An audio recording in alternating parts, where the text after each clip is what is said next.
Let your body settle now. Your shoulders, feel how they want to climb toward your ears. They don't need to do that, just let them drop.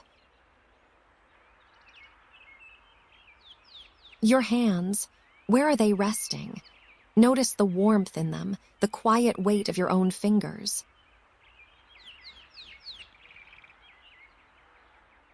Your jaw, you might be holding it without knowing. Let it go. Slightly apart. There is nothing your face needs to work through tonight. Your feet, the places where they meet the bed. Heavy now. The blanket across them, the slow warmth spreading upward. The weight of the blanket, the warmth of it. It doesn't matter what happened today. Tonight there is only this.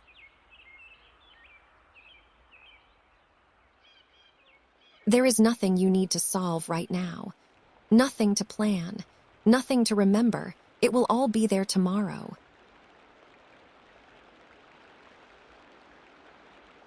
And as you breathe, the world you know grows quiet, and something older takes its place.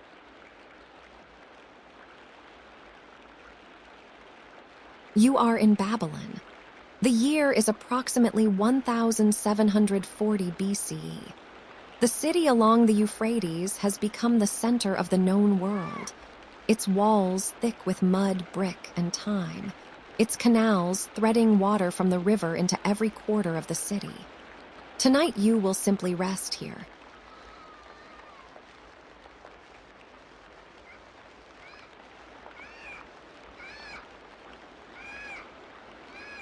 You are lying on the flat rooftop of a mud brick house.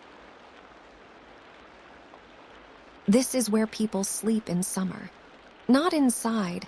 Inside holds the heat of the day long past nightfall. But up here, the roof breathes.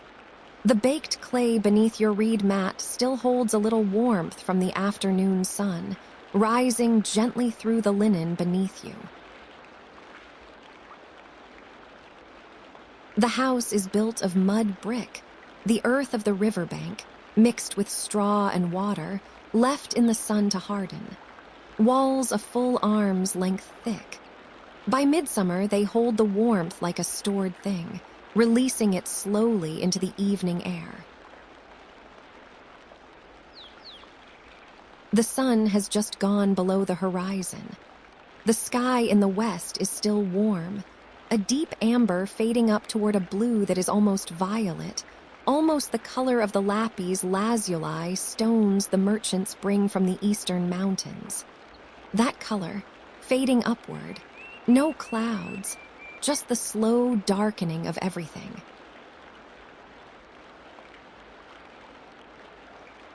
The heat of the day is leaving. You can feel it going, a slow exhale from the rooftops, from the packed earth of the city. The air arriving in its place is lighter. It moves.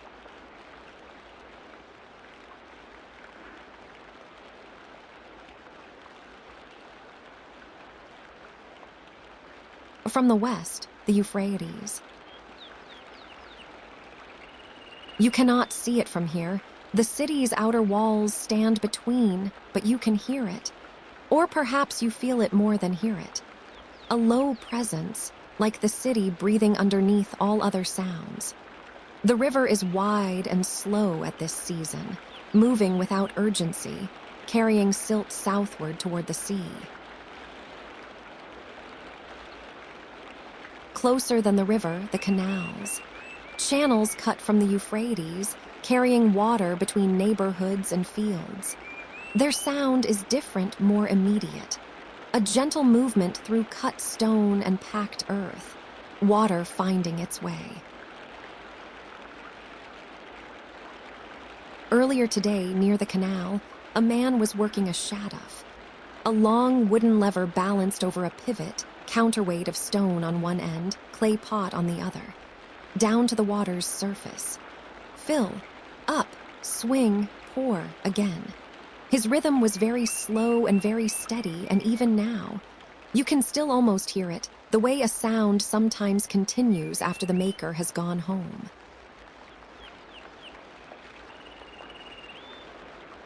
There is nothing you need to solve right now. Nothing to plan, nothing to remember. The river has been running for longer than any name you know, and it will run long after every name is forgotten.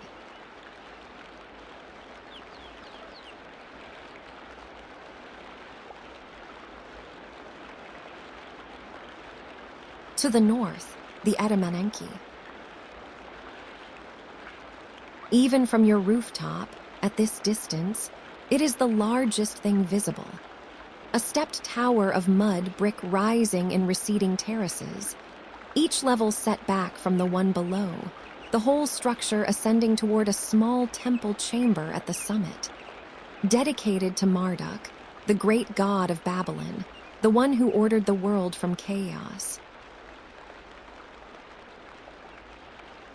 At this hour, the Etemenanki has turned the color of the earth around it deep reddish-brown, close to the darkening sky. Its edges are less sharp now. The terraces blur one into the next. It becomes less a building and more a shape, a silhouette, the idea of height against the evening. At the top, just barely visible, a small light. A lamp in the temple chamber, tended by priests who have been climbing those stairs since before anyone now living was born. The Euphrates makes a bend to the northwest and catches the last of the light, a brief shimmer. Then it is gone.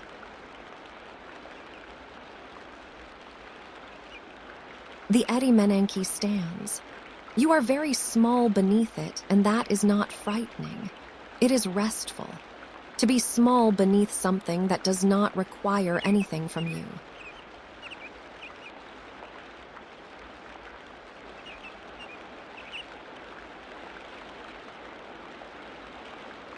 This morning, you pressed marks into wet clay. A reed stylus, cut at an angle, the tip forming a wedge. You pressed it into the surface of the tablet and the clay yielded, and what remained was a mark.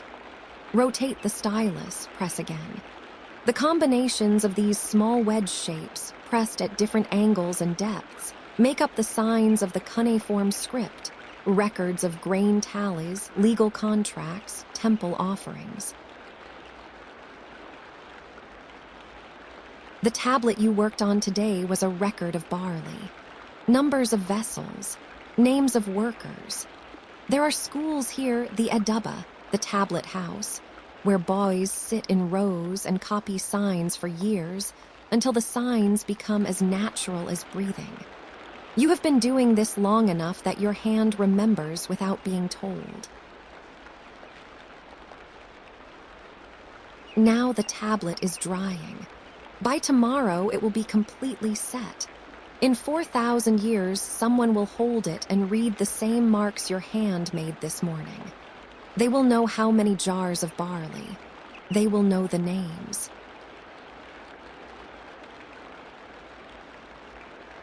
The stylus rests on the low table beside the stairs. The clay dust is off your fingers. Your hands are empty now. Light.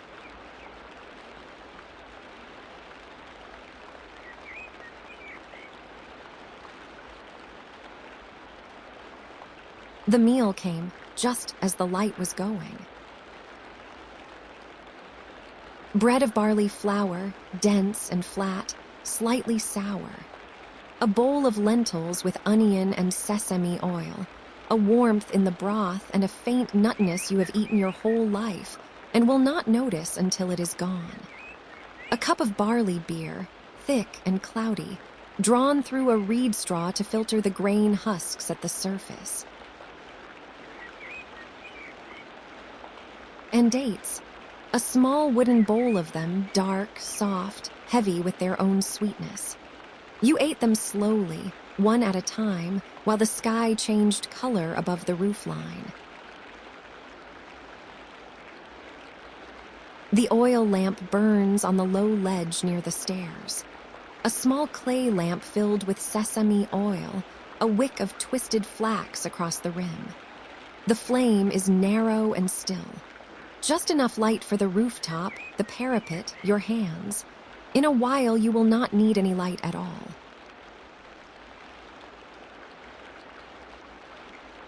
There is nothing you need to solve right now. The meal is finished. The cup is set aside. The lamp holds a quiet flame and does not ask you to watch it.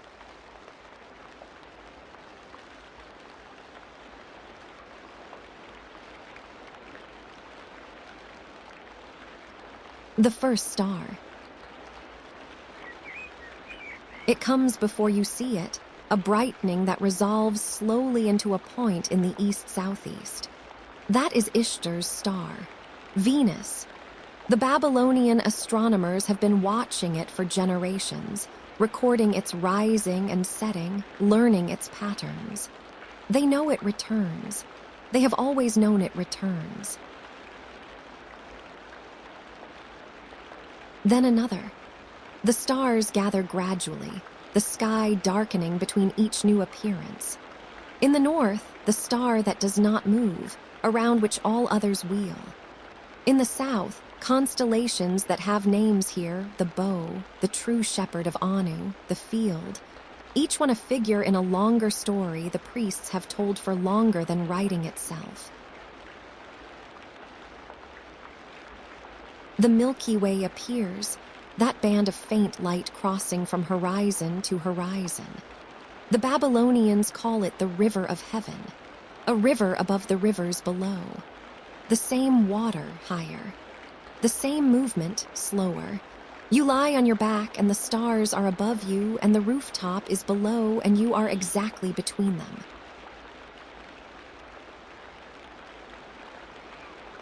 The sky is very large. You are aware of this without it being frightening. Just, the sky is full of light, and the light has been traveling a long time to reach your eyes.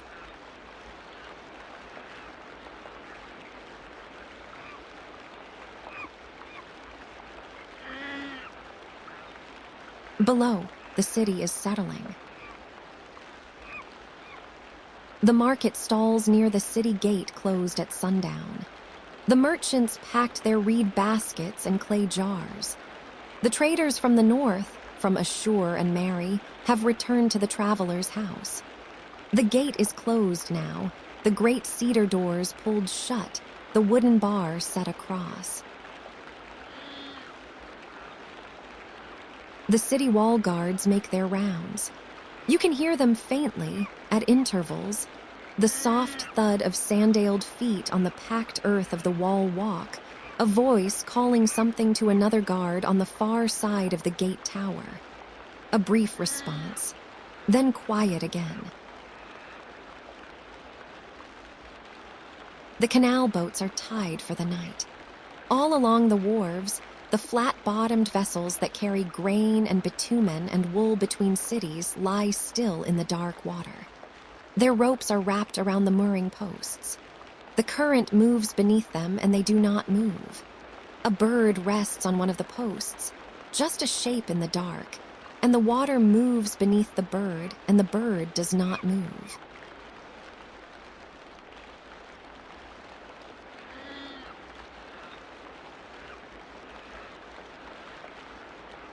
The wind comes from the northwest.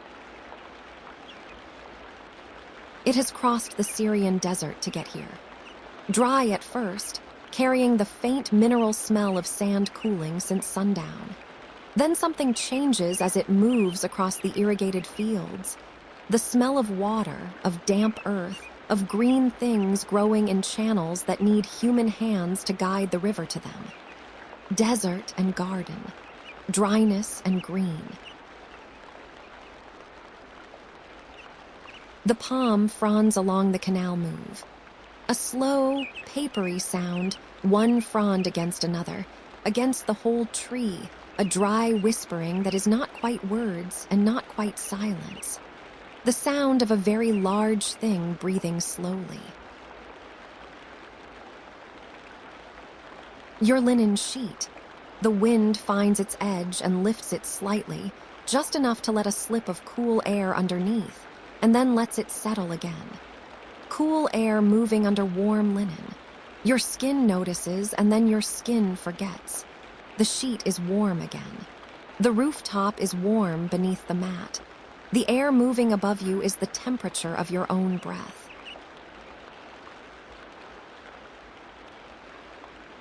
The lamp downstairs is out. You did not watch it go out. It simply is no longer there when you think to look.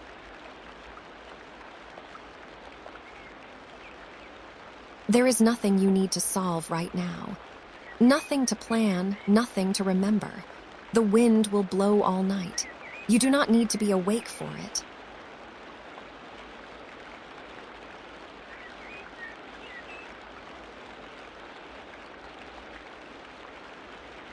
Your thoughts are loosening now. The Etemenanki is out there in the dark, its shape against a sky thick with stars. The Euphrates is moving. The Barley tablet is drying, its marks set, the days accounting complete. The dates were sweet. The beer was warm. The wind finds the edge of the linen and lifts it and sets it down.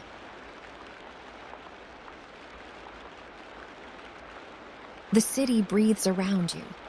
Thousands of people on thousands of rooftops in the rooms below, along alleys only wide enough for two people side by side. All of them settling. All of them breathing the same warm air off the river, the same cool air off the desert.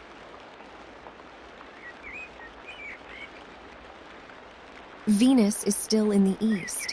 The astronomers are recording it on a long clay tablet in a careful hand. The record will survive. The names on the Barley tablet will survive. The wall will stand and then return slowly to the earth from which it came, and the earth will not be troubled by this. But that is all later. This is now.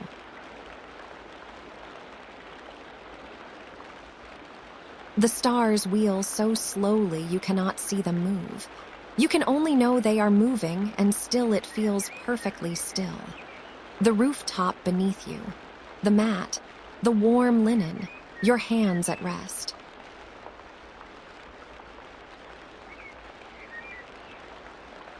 You don't need to hold anything tonight. The river is holding it. The earth is holding it. The stars have been keeping their own counsel for longer than you know.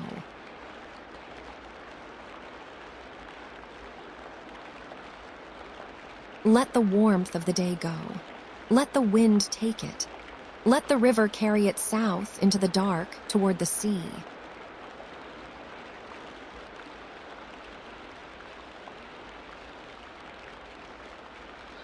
There is nothing you need to carry.